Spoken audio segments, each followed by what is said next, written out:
जय हिंद दोस्तों, the knowledge care के यूट्यूब चैनल पे आप सभी का हार्दिक स्वागत है। और जैसा कि आप सभी जानते हैं कि आज का दिन जो है सब लोगों का सीना चौड़ा हो रहा है। आखिर इसकी वजह क्या है? तो जी हाँ, राफेल ने लैंडिंग कर ली है और राफेल जो है आज भारत पहुंच चुका है।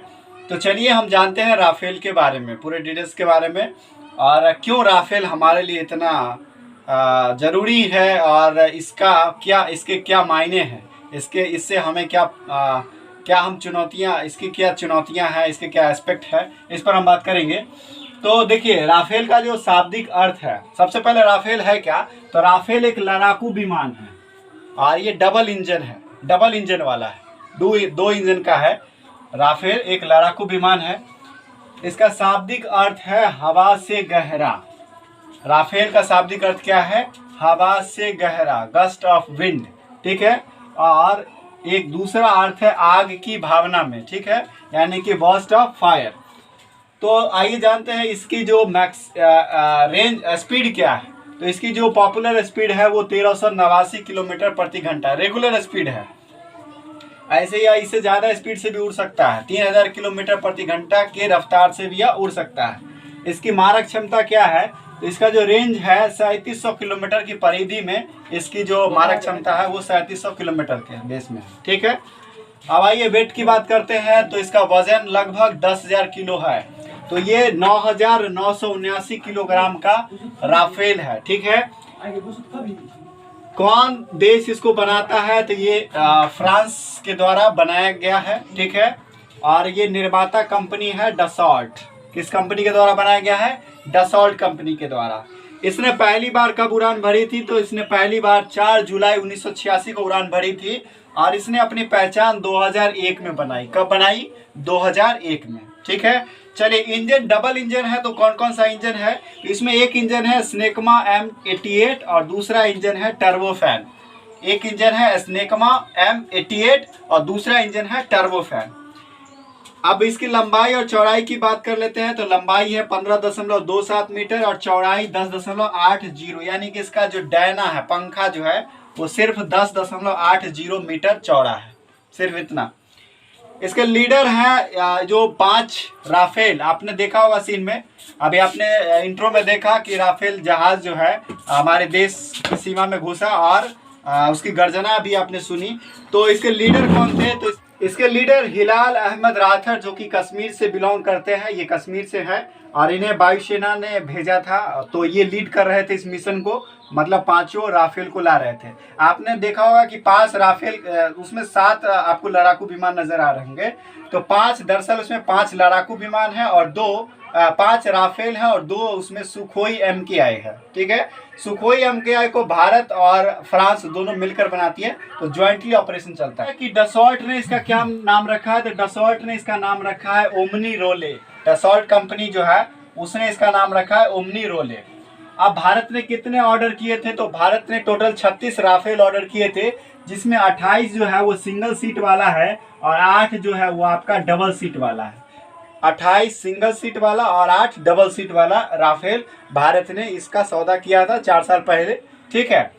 पहली खेप की लैंडिंग कहाँ पर हुई? तो पहली खेप की लैंडिंग अंबाला एयरफोर्स स्टेशन पर हुई और ये आपका वेस्टर्न एयर कमांड है, मतलब वायुसेना का पश्चिमी कमांड कहाँ पर है? तो वो अंबाला में है, ठीक है, हरियाणा में।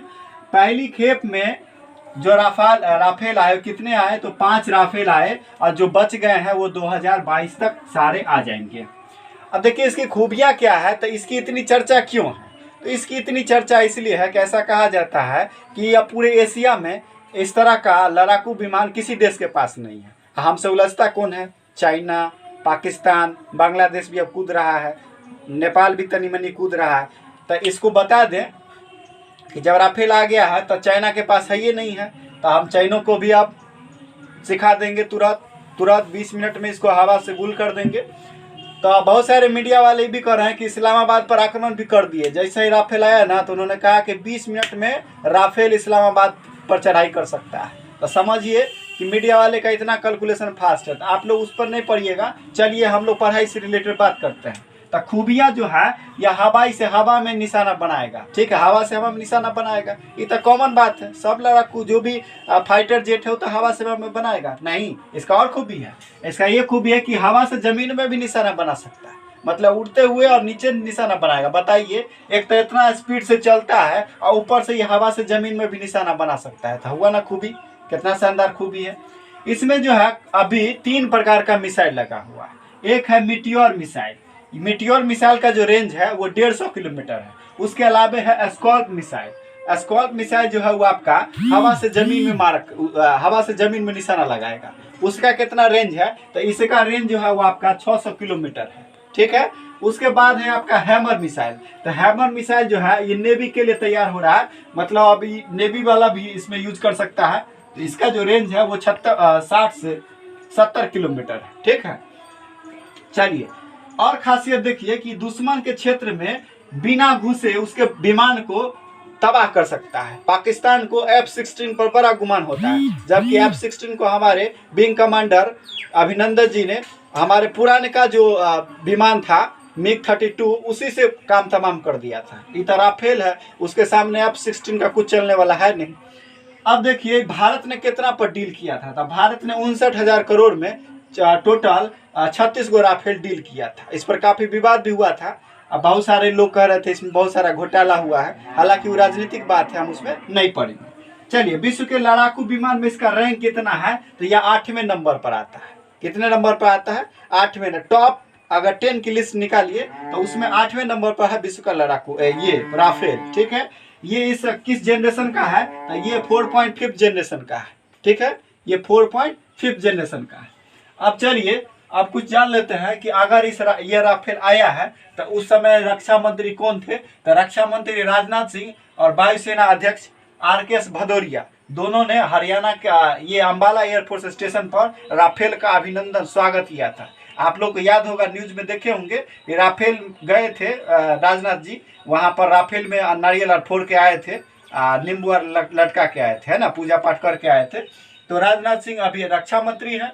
वायुसेना अध्यक्ष कौन है, तो RKS भदौरिया है। और चीफ ऑफ डिफेंस स्टाफ कौन है, तो वो है बिपिन रावत, ठीक है, CDS है बिपिन रावत। तो चलिए, राफेल के आने से बहुत अच्छी है, बहुत अच्छा बात है, हमारे लिए खुशी की बात है। और सबका सीना चौड़ा हो गया होगा, तो अपना अपना सीना नाप के देख लीजिएगा चौड़ा हुआ कि नहीं हुआ। तो आज के लिए इतना ही रखते हैं, और देशभक्ति जगाए रखिए, देशभक्ति बनाए रखिए। जय हिंद, जय भारत। मिलते हैं नेक्स्ट वीडियो में, धन्यवाद।